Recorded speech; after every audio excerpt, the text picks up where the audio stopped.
Are we sure that this guy absolutely 100% positively could not save these kids? Are we sure? No, he could have saved the kids 100%. He knew. He knows the science behind it. He's saying that James Marsden can't do anything to stop him from killing these kids. That's what he's saying. This guy is like secretly a genius scientist, and he just happened to be mortally wounded, so he just had to drive these guys right off of the cliff into the dam. There's no way. There's no possible redemption for these guys. There's no saving these kids. Yeah, I could have. To be clear, I could have saved these kids, but I'm going to drive them off. I'm just going to drive off. It's payback for all of the crap that he was getting from these kids. The moment that Chug kicked his janitor bucket over, that was it. There's no redemption after that. One day I'm going to drive this guy off of a cliff, off of a dam. That kid sealed his fate. He took his friends with him that day. Welcome back to the Last Row podcast. This is episode 128. We are going to have some disturbing behavior here tonight, folks. Ooh, I need my fluids, so. Yeah, there you go. So, careful. If you're looking for our website, check us out, thelastrowpodcast.com. Follow us on all the social channels at The Last Row Pod, Twitter, Facebook, Instagram. Check us out on Spotify, Apple Podcasts, anywhere you get your podcasts, and also YouTube. And if you're enjoying the show, please consider subscribing and also leaving us a 5-star review on Apple Podcasts, Spotify, and Podchaser. Thank you to everybody that did so far. Thanks for picking this movie, Badway. Can I say thank you? Yeah, you're welcome. Thank you. We had to do a hidden gem here. We're doing Disturbing Behavior, coming out July 24th, 1998. This might be a hidden gem. Some people might know this movie as The Faculty. It's like, what is it? Deep Impact and Armageddon. Yeah. Two of a kind. Yeah, movies that come in twos. This is one of those things. So this is the lesser known, The Faculty. So I encourage everyone to go check it out on HBO Max. It's currently on HBO Max, as well as The Faculty. We'll do that. We'll do The Faculty later on another date. And the bonus thing about this movie is that it has a runtime of 1 hour 23 minutes. Drew, I never thought I would say this, but actually too short. Too short. Just right, but too short. And we'll talk about that. Yeah, the editor he went wild with the scissors. It was a perfect length for me when I wanted to watch a movie that wasn't like a huge commitment, but I feel like it definitely could have benefited from another 10 minutes. Absolutely. Genre, horror / sci-fi / teen suspense. Directed by David Nutter. What do you know about David Nutter and his fluids, Drew? What do you know about the Nutter boy? He saved him for TV is what I know, because I think he's not primarily a movie director from what I gather. Yeah, I mean, he's done a lot of prestige. He's done Game of Thrones. He's done The Pacific. He's done Band of Brothers. Entourage. He's directed episodes of Entourage. That's the most prestigious. The Flash, Homeland, Arrow. Like, he's been all over the place. Smallville. Is this his only movie? I didn't see other movies on his I didn't see another movie on his thing, so it's pretty crazy. After the experience he had with the editors and all that, he's probably like, I'm never doing a Hollywood movie again. Probably. What about the writer, Scott Rosenberg? The name sounds really familiar, but I don't know him. 2 iconic Nick Cage movies, Con Air and Gone in 60 Seconds. Right, this guy is like, he's up there, all right? Rare air for this guy. Man. Both the Last Row podcast hidden back catalog gems. Go check them out. I think it was episode 2, and I don't even remember when Con Air was. So really, who got screwed was Scott Rosenberg, because I'm sure the script was genius level, award worthy, until the editors and the production company just cut this thing to pieces. Right? Cut my life. Cut my movie into pieces. Yeah, they really Papa Roached it, man. IMDb 5.6 out of 10. Too low, I think. That's probably about right. Like, for this, but for us, I'm going to go for us. It's too low. I liked it more than 5.6, but it wasn't good. Rotten Tomatoes 33%. That's too low. Metacritic 33%. Too low. Letterboxd 2.8 out of 5. That's fair. Again, too low. I gave it a 3. If you give it a 3 out of 5, you give Disturbing Behavior a 3 out of 5. I liked it that much. I liked it that much. I mean, we have to respect the fact that it's not good. We like it, but it's not good. I liked it. It's not good, but I liked it for sure. Yeah. You liked it more than it wasn't good. This is like already a front runner for the. I don't even know if we have an award for that. I don't remember, but like it's not good, but I liked it award. We need one of those. Yeah, I don't know. Hidden gem. Hidden gem. I don't know. I'll tell you what. Best actor. We're gonna have to talk about the janitor later on, but Bill Sadler. Steve Clark is a newcomer in the town of Cradle Bay, and he quickly realizes that there's something odd about his high school classmates. The clique, known as the Blue Ribbons, are the eerie embodiment of academic excellence and clean living. Straight edge. But like the rest of the town, they're a little too perfect. When Steve's rebellious friend Gavin mysteriously joins their ranks, spoiler alert, Steve searches for the truth with fellow misfit Rachel. Is Rated R. First off, I have two questions. Is Gavin really his friend? I mean, Gavin Rosdale? Yeah. He's not my friend. He's not my best friend.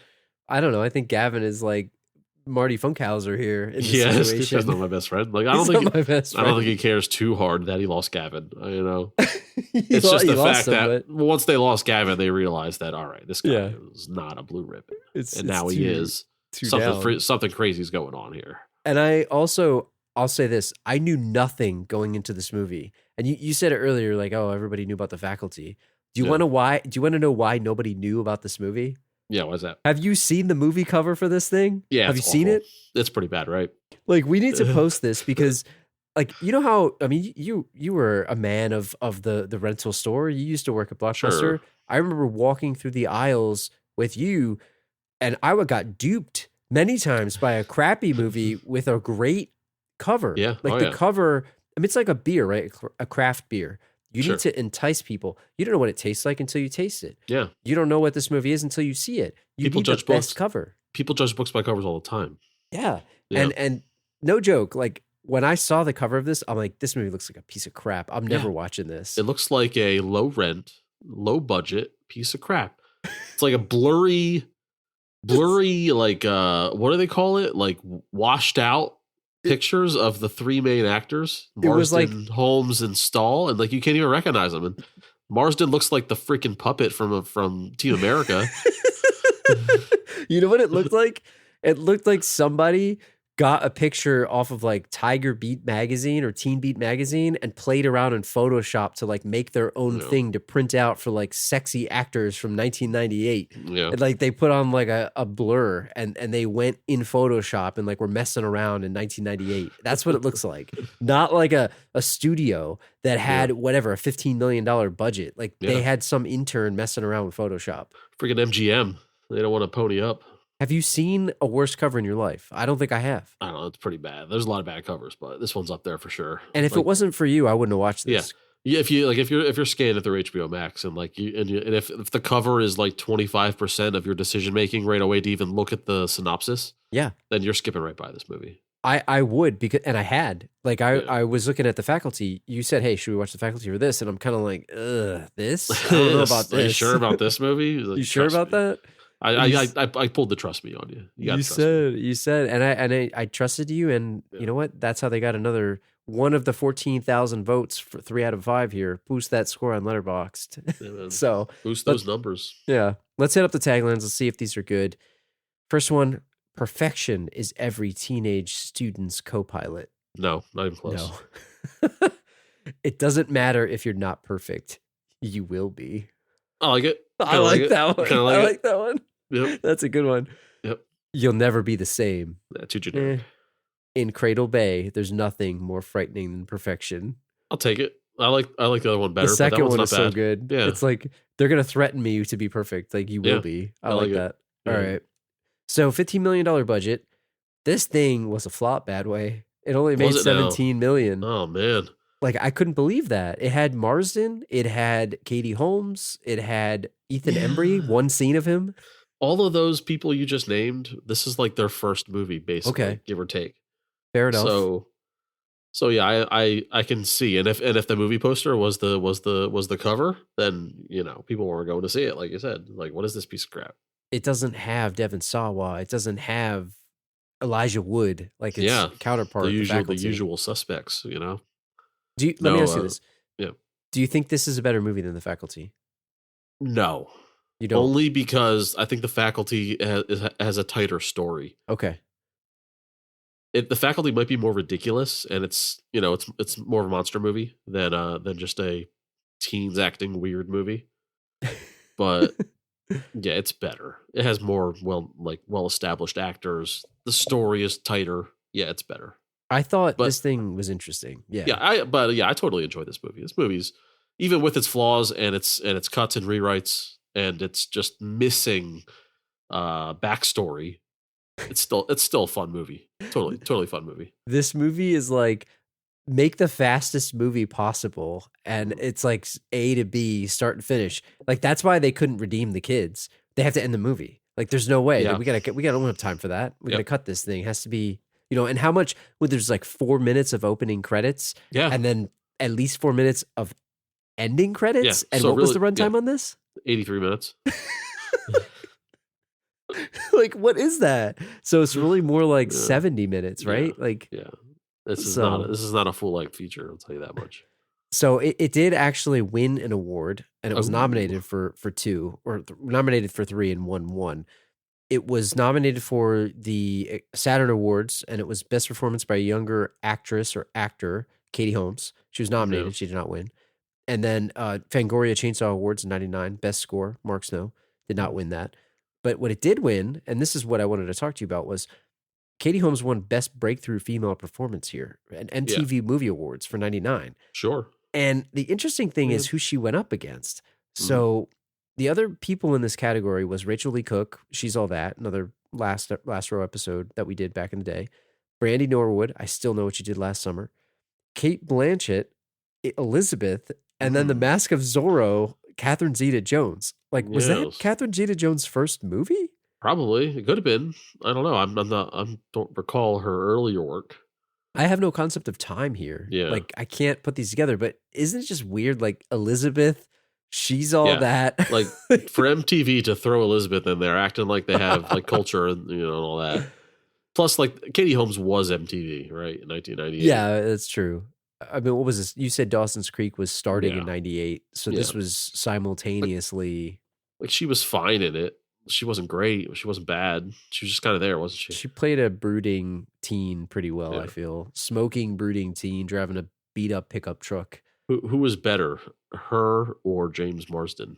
I think Marsden was better, to be honest. Was he better? I guess he was. I don't He know. had more lines, though, and he had more to work with. What's your favorite James Marsden character?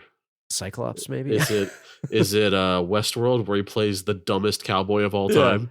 I like him there. He's I so like, clueless. Yeah, I like him as Cyclops in the original Yeah. the X-Men movies. I'm trying to think of other things that he's been in. Isn't he like a prince in another thing or Yeah. something? How do you think it feels to be Jason Marsden, Jason, the clearly less handsome brother? are they actually related? I have no idea. Yeah, no The- relation. The Boy Meets World, the best friend of Yeah. of Eric. Will Yeah. Friedle. Yeah. I don't know, maybe. I have no clue if they're related, but We talked about this movie being really short, and there's a long backstory with this thing that I think we just need to talk about for a minute here. But there is some unreleased director's cut. MGM will never see the light of day with this thing. They'll never let anyone see this thing.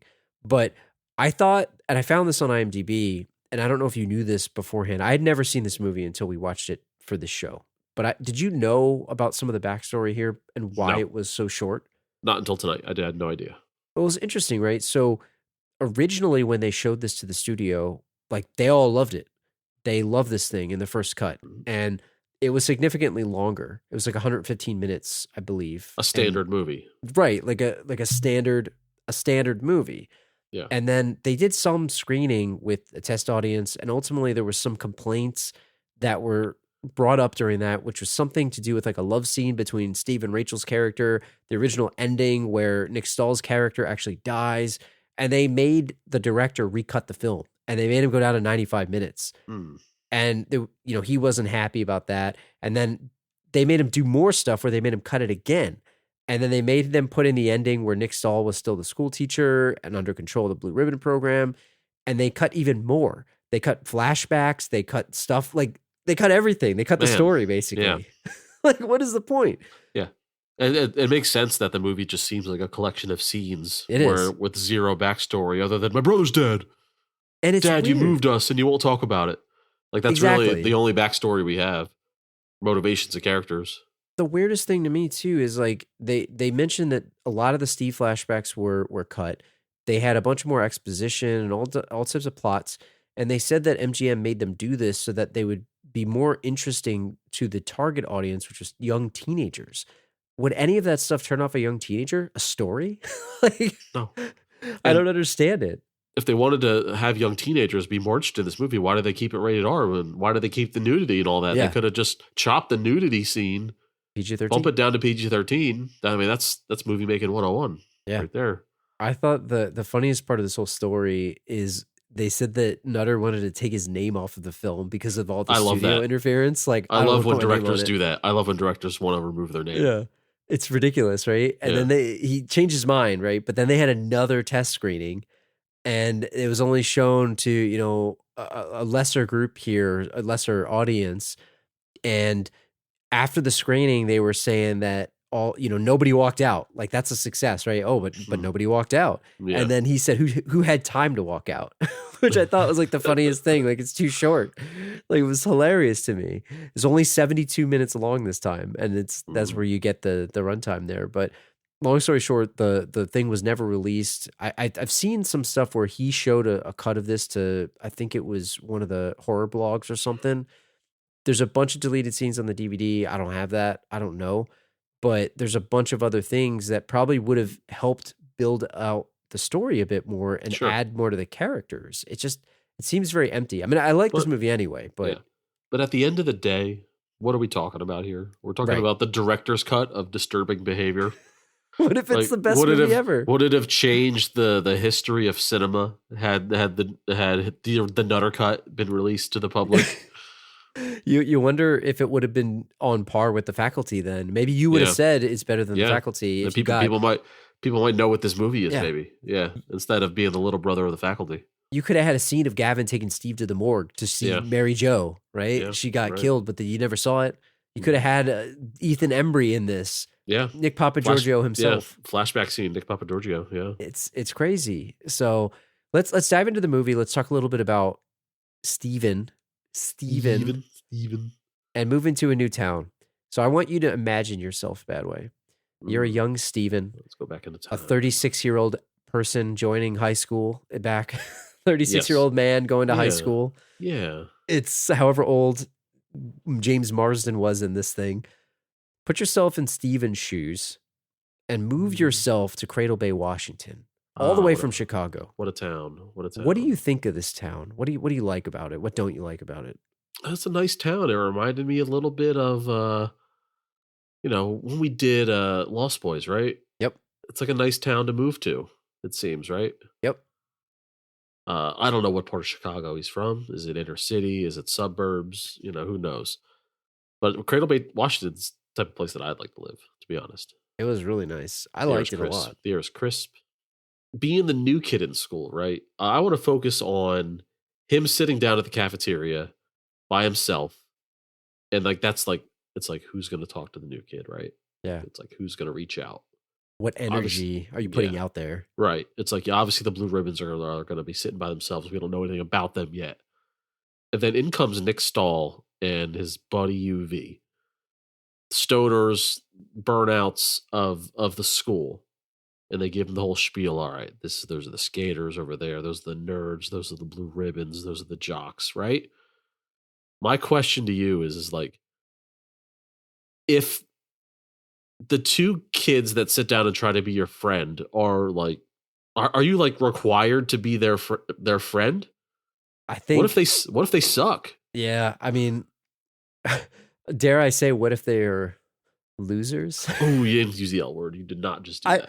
But I mean, look, I think you're a nice person. I'd like to think I'm a nice person. You're a nice guy. I'd like to think I'm a nice guy. You try not to offend somebody in that moment, like, get away, dweeb. Because you don't know anybody, right? You don't know anyone. And I've been in this scenario before. Like, I switched schools when we went to high school before I met you. Yeah. That's how I wound up meeting you guys. Mm-hmm. But you're right. It's like, what kind of energy are you putting out there that you're sitting there and you're at the lottery of... We talked about this a little bit last week in Death Warrant, like him sitting at the prison table, like who's going to come and sit by him? Yep. Like, who's your crew? Who's your crew? Yeah. And you want to be nice. And like Nick Stahl comes up and he kind of sucks. Like he seems like a smart guy, but also, total total stoner. Maybe that's your thing. Maybe it's not your thing. It's kind of like you run the risk there. If you like shoo him away, it's like something better is going to come along. Get out of here. What if it's worse? What if it's worse? Or what if it's What if it's nothing? worse? What if it's nothing? You come crawling back, right? Marsden was interesting though, because he seemed like he didn't really care about anybody. Like he was still messed up over his brother dying, that he was just doing his own thing, which was, I don't know. Like at first I thought, man, Nick Stahl, man, I don't know about this guy sitting next to me. Like I put myself in Steven's shoes and I was kind of like, I don't know about this. Yeah. But then the more I got to know him, the more I was like, okay, this guy's not so bad. I would hang out with him, but like this UV guy, I don't know. This guy doesn't even like speak in complete sentences. He didn't. He's too big. Like this guy is so high or etc. I don't know what he's on, But he's kind of just there. He's like wallpaper. So you can ignore UV and it'd be fine.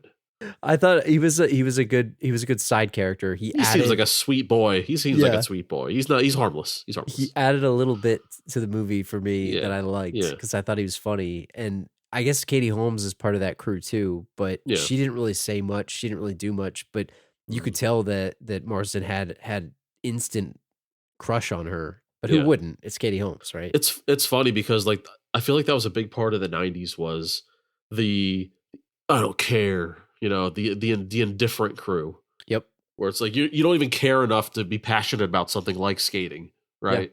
Yeah. Or D&D or whatever alternative thing is out there. Your thing is doing nothing. What's that show, Daria? Remember Daria? Like that's what I think of when I think of her. Like, whatever. Yeah. Daria's like, but at least she was smart. You could consider Daria a nerd, but really, she's just getting good grades. She's kind of normal. Yeah, normal, but also alternative to the point where she doesn't care about anything. You're right. The attitude thing is a very big '90s thing of like '90s indifference. I guess that's a good way to put it. I feel like I can see that now that I look back on it. Yeah. And I mean, I think you raised a lot of good questions. Like, what if you don't want to be friends with these guys? Like, I don't know. It's like for the first people that come up to you, it's like you kind of like feel obligated, right? Would you stay friends with this guy? Like, let's say you didn't like him. I Would you think tell him to go away? I think you could trade him in. I think that's your power as the new kid, right? You can befriend or at least trial run Nick Stahl and his crew. But if something better comes along, you can trade him in and not feel bad about it, I feel. But if he's lame, are you instantly not able to trade up? Well, yeah, people might judge you based on it's true. So that's the thing. So you have to like maintain a distance. I don't know. We sound like such jerks right now. I know. And this is not the way we were in high school. We weren't like this. Not at all. No, I'm just hypothetically speaking. Like think about Mean Girls, right? Yeah. Where what's her face started hanging out with the two, Yeah, the cooler, I don't know, the cooler eccentric characters. Originally, yes. Yeah. Lizzie Kaplan and the other guy. And then she infiltrated the Mean Girls because she got picked up by one of them. But really, she ended up almost trading her quote weird friends in for the Mean Girls, right? Yeah. That's a scenario where it's like I feel like Katie Holmes is well within her right to legally trade her first friends in for the clique. Yeah. Oh man, it's funny. I might judge it, but like she's within her rights because she has no allegiance to these other because she only know them a couple weeks. That's true, right? But you're right. Like, but I don't know. It's like she doesn't. None of them care enough. They're all just indifferent to it, so they don't care enough to trade in or trade up, trade down, whatever. They're just like whatever. I guess that's ultimately Marsden's character was one of them to begin with, where he just didn't care. Yeah, popularity was not on his list of things to do. Did he not look like he was 36 years old though the whole time? Yeah, I mean he was 47 years old. It's ridiculous. Ridiculous. Like this movie is like peak. You are like a 40-year-old person playing a high schooler. Like everybody, every single person was ridiculous. There was a couple, blue ribbons that had baby faces, but like the majority of them did look at least 36 years old. I mean, that guy with the Mustang looked like he was out of prison. Like, it's ridiculous. The thing that helped is that like they're all very clean shaven. Yeah, that's true. It's like a rule, so that helps them baby face it up. That's true. And then when Nick Stahl like got the haircut when he transformed, that shaved 5 years off his. He did. He looked younger. Yeah. I can't see Nick Stahl and not see Honestly, I keep telling you this every time. He looks like the twin brother of a mix of Edward Furlong, the long lost brother of Edward Yeah. Furlong, and the guy I can't remember the actor's name. The guy who plays Iceman in X-Men. I'm gonna Yeah, mess the guy's forgetting. name up. Yeah. And you said it before.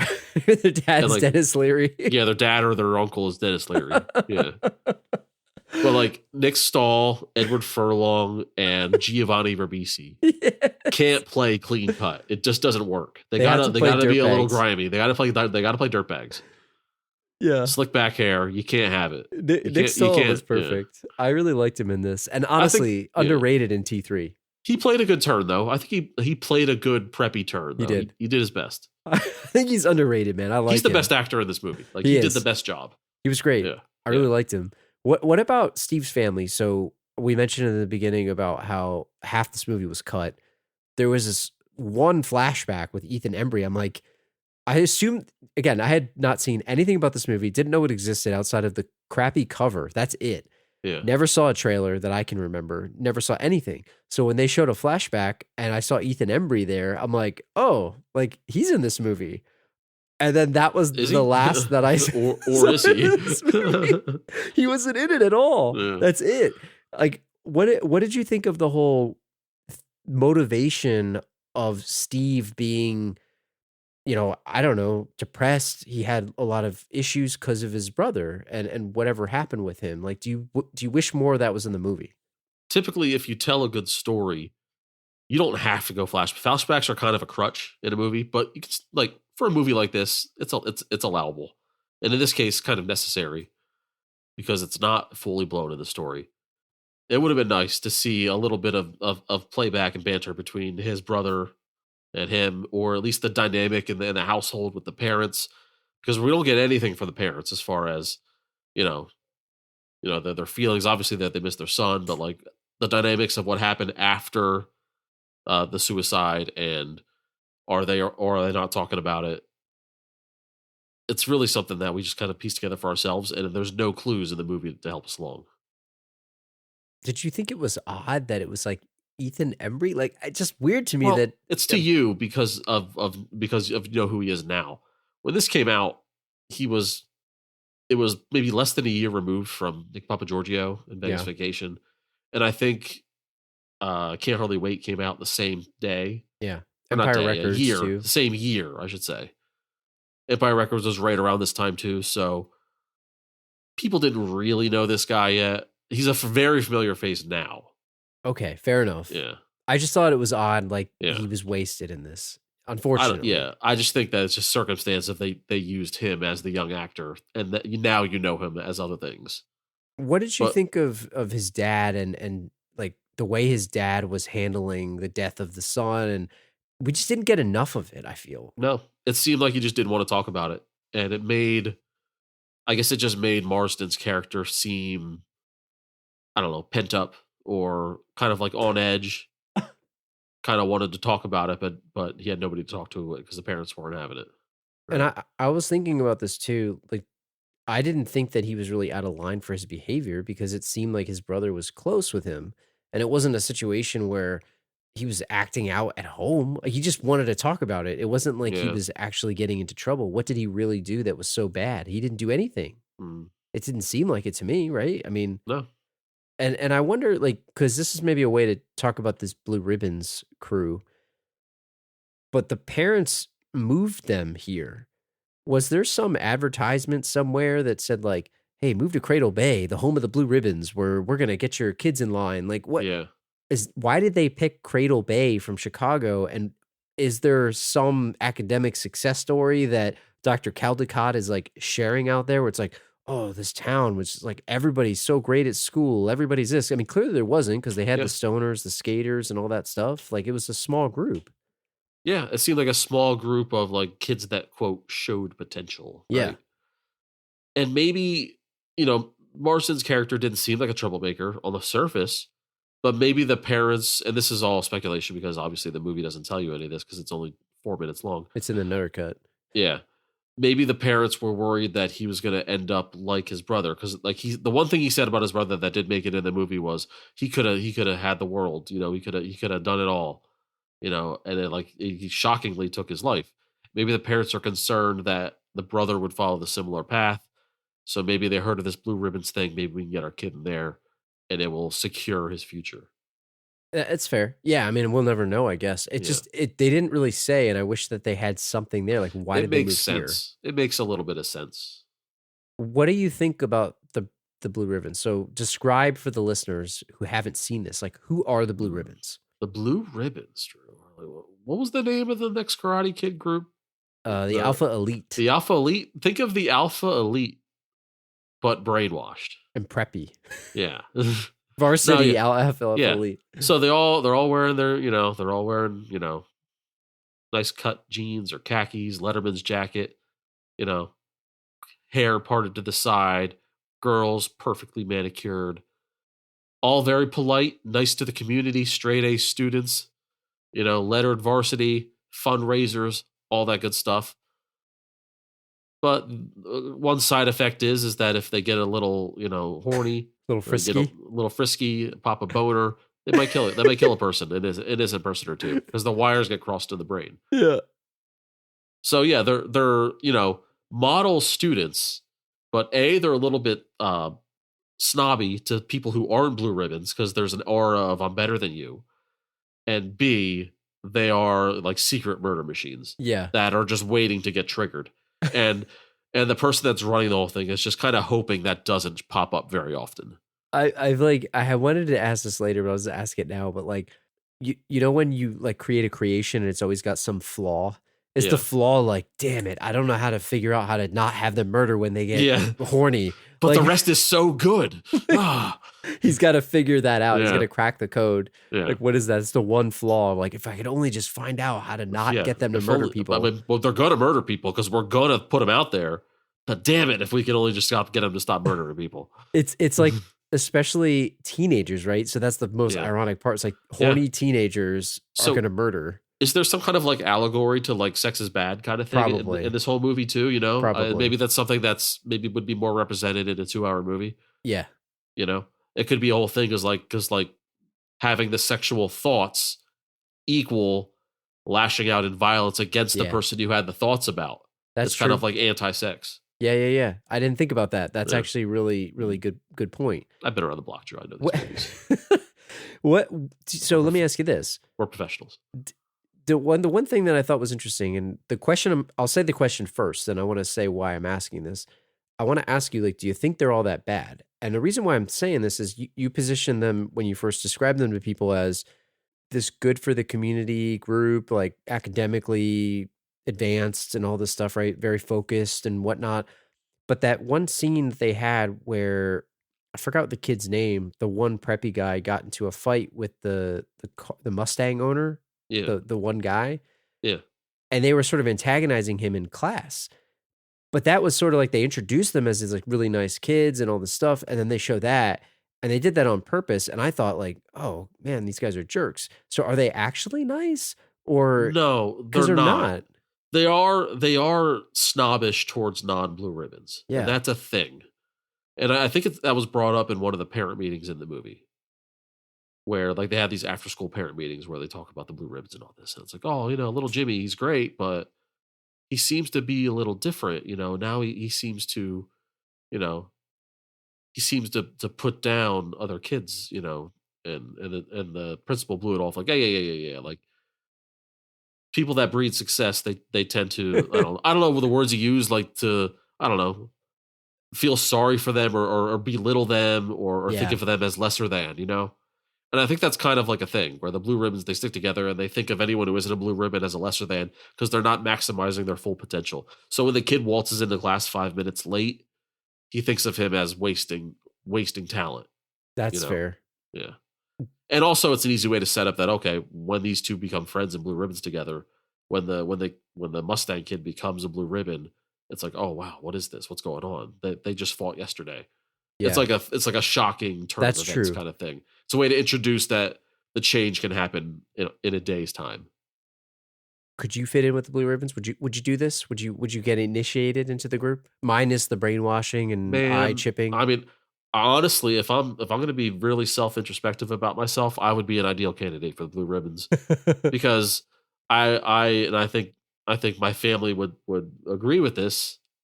I have A+ potential, but I was a B student because I didn't try hard enough. Right? Were you Nick Stahl? I was Nick Stahl. I was the guy using big words, but I didn't care to study for the test, so I got a B instead of an A. Not that B's are bad. B's are fine, but if I would have applied myself, I probably would have gotten more A's, right? And that's what the Blue Ribbons are all about. It's about maximizing potential. There you go. So see, sign you up, man. I would have gone kicking and screaming like Nick Stahl, but my mom might have put me in this thing. I don't know. Who knows? I could just imagine. Hey, she's having a meeting with Dr. Edgar Caldecott. Yeah, showing up at your house, and you got to sucker punch him just like Steve did. Like, let's talk about Caldecott. And played by Bruce Greenwood with a 20s oil tycoon mustache, just very, like the very Vince McMahon. Yeah, if you're listening to this in April of 2023 and have seen a recent picture of Vince McMahon, the slimmest of miniature mustaches, very evil, very evil, very nice, very evil, very nice, very evil. I think this guy is hilarious to me. So Bruce Greenwood's a great actor, and like he's more than that guy.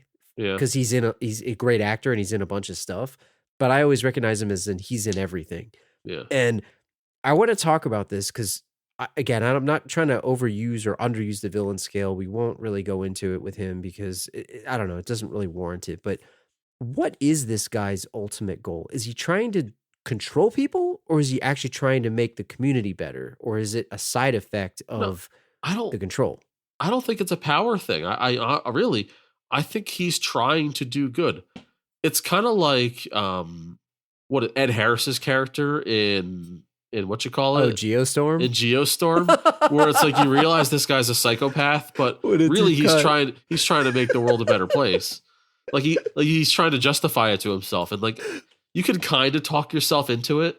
Like he said, you got to kill a few lab rats if you want to cure cancer, and I'm like, yeah, you're kind of right. if the lab rats equal kids that make your blue ribbons horned up, then yeah, you're kind of right. But I don't know, if there's a bunch of overachievers running around, is that really a bad thing? Yeah. If we can curb the murder part, this would be great. I mean, just, remove all free will, make them, psychopaths. Forget free will. Yes. The whole Stepford Wives thing. I don't know. Is the world a better place? I don't know. And if you make the whole world blue ribbons, is it really special anymore? I don't think so, because you can't. And would there be lesser blue ribbons, or would they all be equally perfect? That's true. Would natural order flow through again? Well, you'd have crappy blue ribbons and really good blue ribbons. Like, you're going to have some social order. And then you're going to have the higher blue ribbons looking down on the lower blue ribbons. And all of a sudden you're going to have regular, like the blue ribbons will cease to exist because all will flow back to normality again. Just like, there's a lot of deep stuff in this movie, right? It is. And I just think, I couldn't tell whether his goal was to, like, because he said science is God and all this other stuff, and he said, I'll just move on to another town. I couldn't really understand like what he was about. I feel like he was creepy. We needed more time with him, didn't we? Yeah, and I wish we would have got it, because I was definitely interested in the character and like what he was trying to do. Like, he sort of came across as this like cartoonish villain because he didn't really have motivation. It was just he had a science lab. And that was it. He needed more screen time than anyone else to more articulate his plan. And maybe he would have gotten a villain scale out of it. But since he wasn't in it so much, I feel like we couldn't accurately score him. Let me ask you real quick, because I didn't ask you this earlier in the show. What do you think about the name Blue Ribbons? Like, was that his first take and no one really challenged him on it? Yeah, see, I think it's weak because it sounds, I don't want to say this. I get blue ribbon because when you go to like a fair or something, a blue ribbon is like the first place. Yeah, so, first like, prize. Yeah, sure, yeah. But I feel like it just doesn't, it's not good enough to me. Like, it needs something catchier. They could have done like platinum something. platinum players. I don't know. Yeah, I feel like Platinum Plus. Platinum Plus. There you go. If you've been to Platinum Plus, if you know, you know. Google it if you don't know. You might find out where we are. Yeah, there you go. I don't know, something. I just blue think ribbons. It's like, blue ribbon to me, like I get it. It's like a science fair thing. So maybe they were trying to because I don't know. Typically, you emphasize in American media and American culture, right? This is America where we are. It's traditionally athletics and sports are typically put on a pedestal, right? Yeah. I mean, it's just truth. Whereas blue ribbon is like a science fair or like a farm fair or something. Sure. Like it's less about the blue ribbon, you know, in sports. It's more about the gold trophy. So I guess trophy. they're trying to emphasize the academics, but yeah, that makes sense. You're a smart guy. But are you blue ribbon? Are you blue ribbon? It's just my blue? Eye is glowing green. You blue man? Did you get out of that? You get out of that car chase? That janitor miss you? Just call me Nick Stahl. I'm at a new school here. Did you run the other way of the car? I did. Did you run the other way? Okay. It's just funny to me though, because you're right. Like it's typically more athletic focused and they put more on the emphasis on the academics there. That makes a ton of sense. It makes a ton of sense. And I accept your hypothesis. What about the cops? Did they know about this? Or at least the main sheriff guy? What do you think? It seemed like, so in the opening scene when the kid breaks his girlfriend's neck and then shoots another cop in the chest out of nowhere. And we're like, what the hell's going on? The sheriff cleans it up for him, right? You know what, dude? He told her not to do it. Yeah. And she did it anyway. He needed his fluids. He did. Them. So if she didn't do that, would he have not killed her? Like, I don't get it. Debatable. The threat of her possibly giving him a boner meant that, like, she's got to go. You got to get out of here. Yeah. Can't do that. According to blue ribbon law. I mean, this is not me talking. This is blue ribbon law. It's baked into their programming. No, but the sheriff, I think, is in on the blue ribbon program. He's all about having this. I mean, think about like a sheriff where you have like this high school full of upstanding citizens, students, right? Never mind, but the one-off murder stuff. It's like, it's a side effect. Happens. The side effect. It happens. But it's contained. It's controlled, right? So, I mean, if you're a sheriff and you're drinking the Kool-Aid on that, then I think he's all in on it, and he's willing to accept the little outbursts in the grand scheme of the overall quietness of the community. The way that they painted it in the movie, it reminded me of like, I actually thought they were keeping him on the athletic field. And that's why I think the sheriff said something to him like, oh yeah, so you're going to be able to play. And then he sees the dead body in the car. Yeah. And I thought he was trying to cover up the murder so that he could play football or something. So I thought that was kind of genius. I don't think so. I don't think this is like a Varsity Blues situation. Yeah. I could be wrong. You could be right. No, I think you're right because I think as the goes movie hand unfolds, in hand. I think it goes hand in hand with he does want the football player to play. Yeah, sure he does. Yeah. But also it's like the cop himself is in on the blue ribbon plan. I think you're right. I think it was just more of a situation. The movie, you don't know about that yet. So the movie makes you think and that's actually probably good writing there, where they make you think it's a Varsity Blues situation and it's not. You can't have, because if one blue ribbon kid gets in trouble, it kind of undermines the entire program. Right. They need to stay spotless, squeaky clean. So you can't have the news come out. Do you think that there's any adults that have been programmed into blue ribbons, or like is the rest of the town in on this thing? Like is Dr. Caldecott like the only one that knows with his scientists in that like basement lab? Yeah. Like, and the cop, like are other people aware of this? Like, I don't to the degree. I don't think the parents are in on the actual science of the hypnosis or anything like that. But if you're the parents, you got to be concerned at like the immediacy of the effectiveness. Like, isn't it just questionable? Yeah. That little Gerald, or what's his name, Gavin. The little Gavin used to be a stoner, and then immediately is a model student, talking differently and having new friends and cutting his hair and combing his hair. Like, isn't that like, all right, what did they actually do to my son? Yeah. Wouldn't questions be answered, or are they like just like blissfully ignorant that, he's such a good boy now, Maybe he tells him it's like hypnosis or something, and Yeah. not to the degree that it is, right? Where it's like not surgical hypnosis, but Yes. actual. Yeah. like, oh, I'm going to put them through cognitive behavioral therapy or some type of psychological like Right. reprogramming or something, Yeah.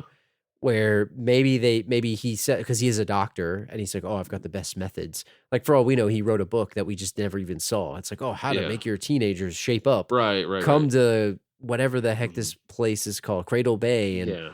maybe He's a that's guru. right. He's painted as a guru. Maybe Yeah. it's like that. I'm thinking about Ben Stein from The Mask. We all wear masks. We all wear a mask. Like that kind of Hypothetically situation. speaking. Exactly. And I feel like, I don't know. It's just, you're right though. You nailed it, because the parents, it's a very stark contrast between Nick Stahl being a stoner burnout guy that's relatively smart, and then overnight, okay, now it's the overnight aspect of it. If it were gradual, it'd be less or zero questions asked. But like light switch, this kid is a new kid. That's weird. Yeah. And if it were my son, I'd be like, what exactly did you do? Show me what you did. Yeah. Where's your lab? Well, and that's how you become a blue ribbon That's yourself, how you become I guess. a blue ribbon. It's like, Yeah, I'll show it to you. Yeah, just get strapped into this chair. Do you like that instead of like killing someone who finds out about the plan, the blue ribbon's plan is to make you a blue ribbon? Yeah, I like that. You like that? I do. We're not going to kill you. We're going to make you one of us. That's true. Unless you give a beach in a car when they say not to, then you're just getting your neck snapped.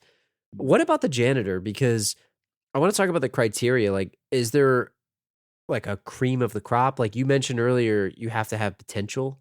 Is that why the janitor acted the way that he did? Because clearly he did not have the disability that he showed that he had. Yeah. Right? Yeah, he was acting, clearly. Yeah, we're still not sure if adults were in danger of becoming, for lack of a better term, kidnapped and hypnotized into this thing. But yeah, I think the janitor, maybe somewhere along the way, he learned about this school that had these odd things going on, and maybe that's why he applied for the job. He infiltrated it. He infiltrated it in an undercover way. I love it.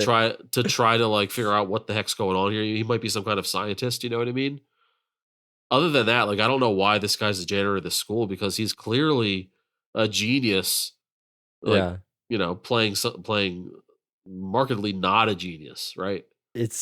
Then Marston's character figures it out, and the turn was very comical. It was really funny the way that he made like a different face, and he did like a little smirk. He found the novel. He found the novel in his back pocket. And that was you like Kurt Vonnegut? Yeah. He did the Egon smirk, you know, when he says Do Re Egon. He was like, yeah, he did. That was a good pull. I love the idea of somewhere in the Nutter Cut, there's like William Sadler is like this secret agent guy that's like trying to crack what's going on in Cradle Bay. It's like he and the principal were rival scientists, right? And the janitor knew that he was up to no good. He did something to change his appearance. Maybe he rubbed dirt all over his face so he was unrecognizable. Got himself hired to the school and is working from underneath to try to thwart him. Wouldn't that make a better movie? Put that little detail in there. You put the Clark Kent glasses on. That's how he did it. Yeah, we can explain away that they don't recognize him. Man, I love that. Hey man, it's in the Nutter Cut. It's in the Badway cut. That's where it is. So let's talk about the mind control programming. You mentioned a little bit about it being a like actual surgical change. Yeah. Like tell people about how this happens. Like, what is the process for turning into a blue ribbon? Because they didn't reveal that until way later in the movie. So they sit you in a chair. They show you positive movies of kids playing and like motivational phrases and things like that. And then they like burn a chip into your eye, like a literal microchip. I don't want that. And you would think you should be like, knocked out for this. But if you're knocked out, then how could you see the motivational videos? True. So yeah, and I don't know like how long it takes. It may take a day, 24 hours, and you're a new person. Easy peasy. It's funny, man. Usually you see movies where people go under some type of control, and it's usually like deprogramming where you see like evil images and things where it's like demons and people like war. Like you have to like wash it out. It's like you have so much that it overdoes the senses. And this is like, be excellent, achieve. Do good. Like all these weird images, like you said, Statue of Liberty. Fantastic. American flag. Like, what the hell? Yeah. Oh my God.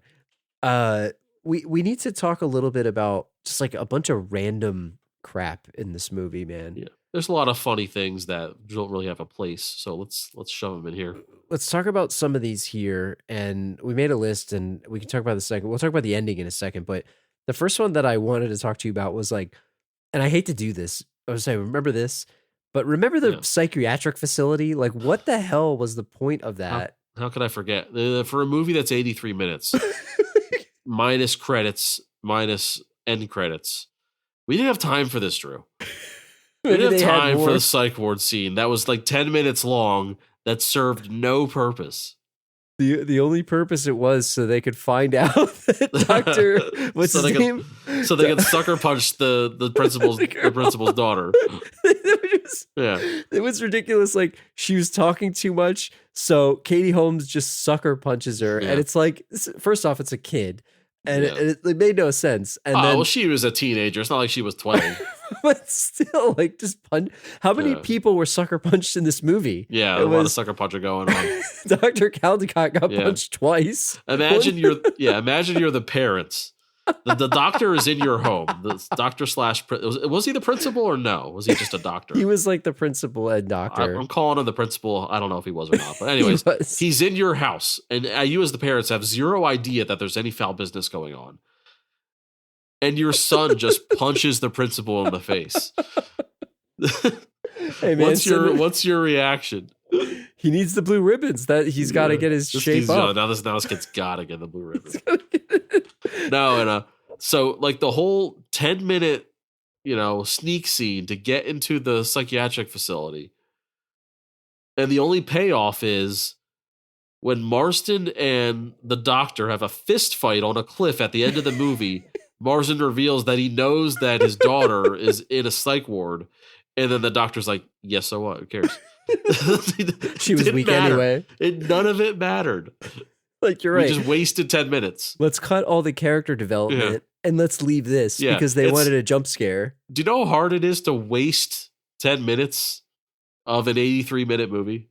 It's almost impossible to waste time. And it's weird because they could have used it where Katie Holmes and him could have bonded a little bit more, but they didn't do that. They were just running through random hallways. And the other thing about this that I just have to say is, like, I was under the assumption that they like signed in and they were just like walking through these hallways. And I'm like, who would let them do this? See, I was the opposite. I thought it was abandoned and they were sneaking in until, the patients started showing up and I was like, oh, there's people in here. I thought they were agitating him. I thought they were going to look for like a filing cabinet in the abandoned building. Yeah, like get a file. Oh, you got the daughter's like records are here. Yeah, we got to find the records.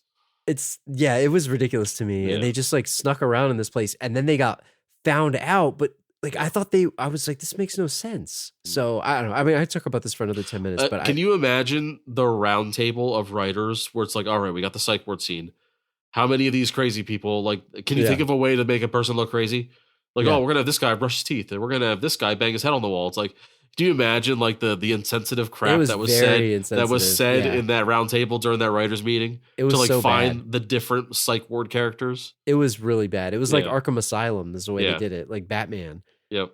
I could talk about this for like 10 more minutes just because it's so ridiculous, but I won't do what the movie did. What about the other thing that I wanted to ask you is Nick Stahl, when he was getting paranoid and he was getting found out and they knew he was going to send him to the blue ribbons, Steve takes his gun. Yeah. What would have happened if he just let him keep it? He had a gun. Well, I think that would have been a tragedy, right? Yeah. Was he going to shoot his parents? No, I got the impression he wasn't going to kill himself. I got the impression he was going to shoot whoever was coming after him. The doctor, yeah. He was going to defend himself. Yeah. And it's weird, though, because the movie escalated out of nowhere, right? Because you never once for a second would think that he's got a gun. Like He's got a gun. It turned into that very quickly. Well, he kind of seemed like the kind of guy who has a gun. I don't know. I don't want to label people, but no, he said the way he said, "I'm gonna kill them all." Okay, maybe think his whole house is in danger. Well, fair enough. And, I hope not. I hope not. I didn't think he was going to kill his family. I thought he was going to kill the Blue Ribbons. That's what I thought. I would hope so, yeah. But then, that doesn't solve anything. That just makes him out to be a criminal. Well, but it's kind of like you can't take me alive kind of thing, I guess. Yeah, that's the thing, right? And the janitor did the job for him because he drove him off of a cliff. But sure. What was there anything that else stood out to you that you felt was random?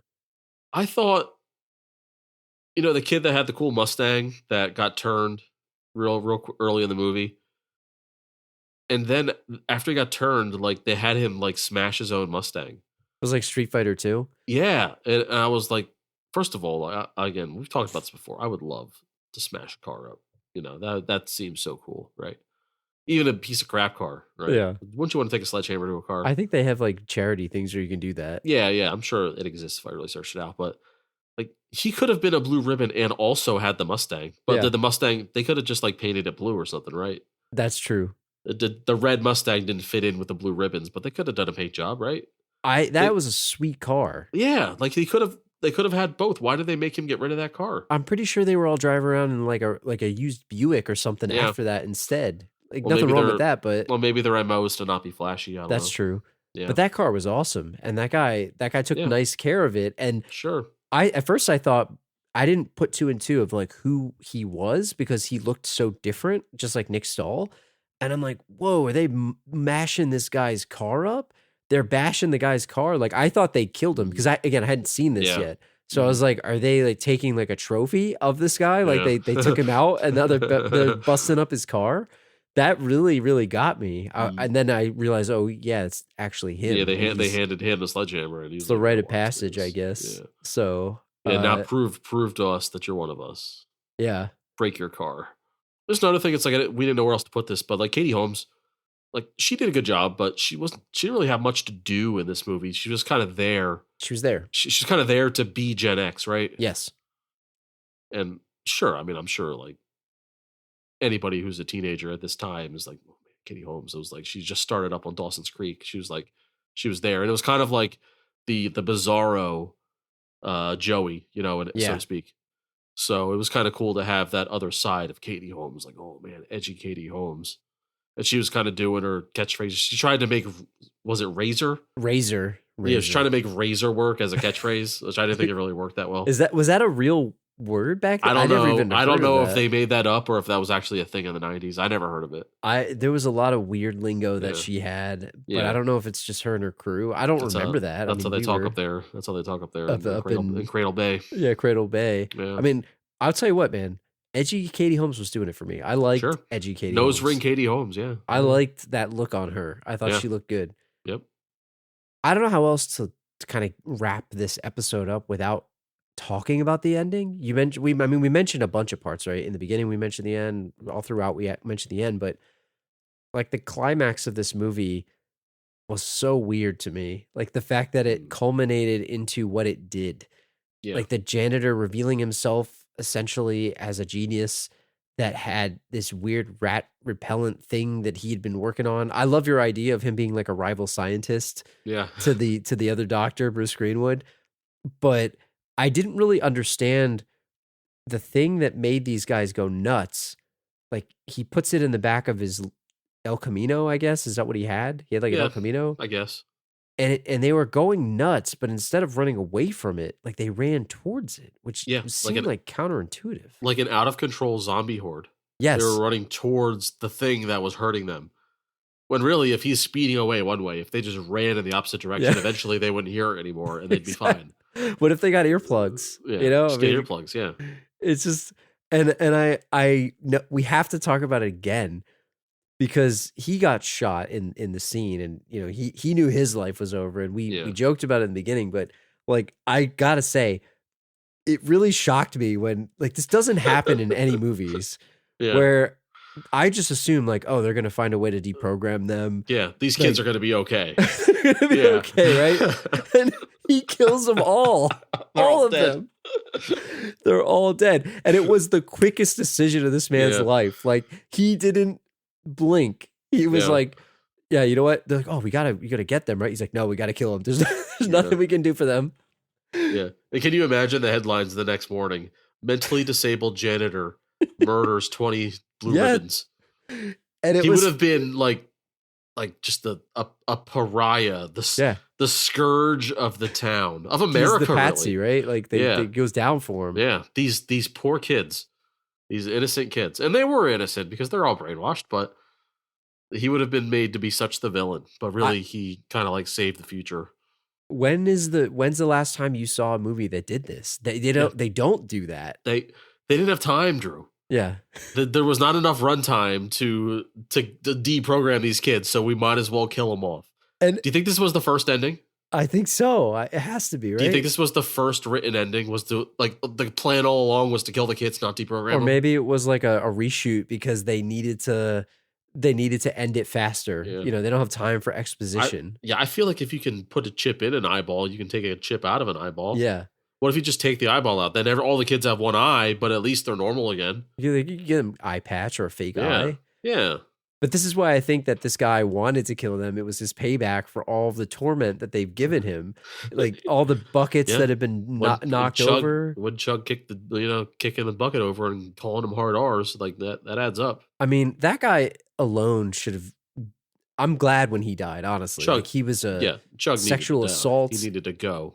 That guy was so weird. I mean, good credit to the actor. He did a good job. But man, that was like, and it was the quickest decision of this guy's life. Like he didn't waste a beat. Like it was like, I'm off. Goodbye. And then you had James Marsden driving dirt bikes like he was in the X Games. Like he knew exactly what to do.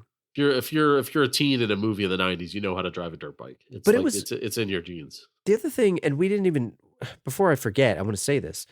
Like, they're trying to get on the ferry so they can escape the town. Yeah. They're just going to run away? Like, their parents are home. Are the parents brainwashed? Like, there has to be some scenario that got cut where the parents are actually blue ribbons and they're brainwashed too, because they run away and the movie ends. It's like, where are they going to go? What are they doing? Going back to Chicago? Like, what? Yeah, they're just going to run away without a high school education, and just what are they going to do? They have no money. They have zero money. They don't even understand life at this point. It's just a fantasy ending. That's what happens when the movie's 80 minutes long. We don't ask these questions. And just like you never see a car full of kids get driven off a cliff. Yeah. Like, when's the last time? Again, James Marsden fist fights the doctor. They have like a fist fight. Like, it wasn't really shouldn't have had the confrontation didn't need to happen, but it did. And I liked it. I liked that it happened, but totally unnecessary. Like, normally it would just be they yell at each other and maybe someone gets a gun out, but they have like Mortal Kombat on the cliff here. Yeah. Like, it's so ridiculous. Oh my God. I love this movie. I love it. You should watch it. If you haven't seen this movie, go on HBO Max right now, April 2023. Go watch this movie. It's so ridiculous. It's good. You'll like it. And it ends with Nick Stahl being the teacher at this new school, which the big reveal. Yeah. But what motivation would he have to continue the program? It doesn't make any sense. Does he know step one in, Do the scientists work for him now? Yeah. Or there was no 5 years later, there was none of that. No. So did he he's the only surviving blue ribbon, so he made it his life's work to figure out how it worked and re-implement it. He reverse engineered it. Yeah, in the next town he went to. But I'll tell you what though, if you go to a school, an inner city school, and present to them a way to up their grades at no cost to them, they'll do anything you say. Just don't get horny. You might kill some people. Yeah. If you have a way to up those standardized scores to get their budgets up, they will do whatever you say. So it makes no sense unless there's, again, more scenes of Bruce Greenwood grooming him to be the next doctor because he wants to expand his program. But it doesn't make any sense, but it's okay. Sometimes that's okay. And I thought it was okay. So let me ask you this, adult Nick Stahl, right? With the chip in his brain. Because really, we haven't seen adults with the chip yet, right? Right. So does that just mean like every time he like goes on a date or gets a feeling, is he committing murders out there? He's gonna murder somebody. Yeah, I guess. I mean, you're right. Like I like your idea that it's like more of an abstinence thing because it sort of seems like that. Like it programmed him in. Like you can't do that. But why is sex bad and violence good? Well, that's true. Unless there's an age limit, I think it's a malfunction. I think he's trying to perfect. It's an unwanted side effect. He's like, damn, it isn't calculated. Yeah, I wish I didn't make him this way. Like, you know? we couldn't figure out how to manipulate that part of the brain. I just like on that. That's what Nick Stahl is going to figure out. That's true. I like the idea because he wants to get laid again. He's got to. Yeah. Gotta get. He's broken too many necks mid BJ. Where it's like I've got to stop doing this. We've got to figure out a way. Oh man, I just love the idea of him like driving around with like a mobile, like an RV lab where he's turning people into blue ribbons. Yeah, like I don't think this is a very mobile thing. It's like it's got to get out of a facility, right? Yeah, that was like an underground like bunker that they had where they were turning people in. And who are those scientists that were working for him? Yeah, wearing those evil looking sunglasses. They should have made. You know what they should have made it, and this is what they should have done. They should have made it that the parents were the scientists too. They get like indoctrinated into the program where they have to turn the kids. Okay. They should have made that the parents. And then they start working for the lab. Yes.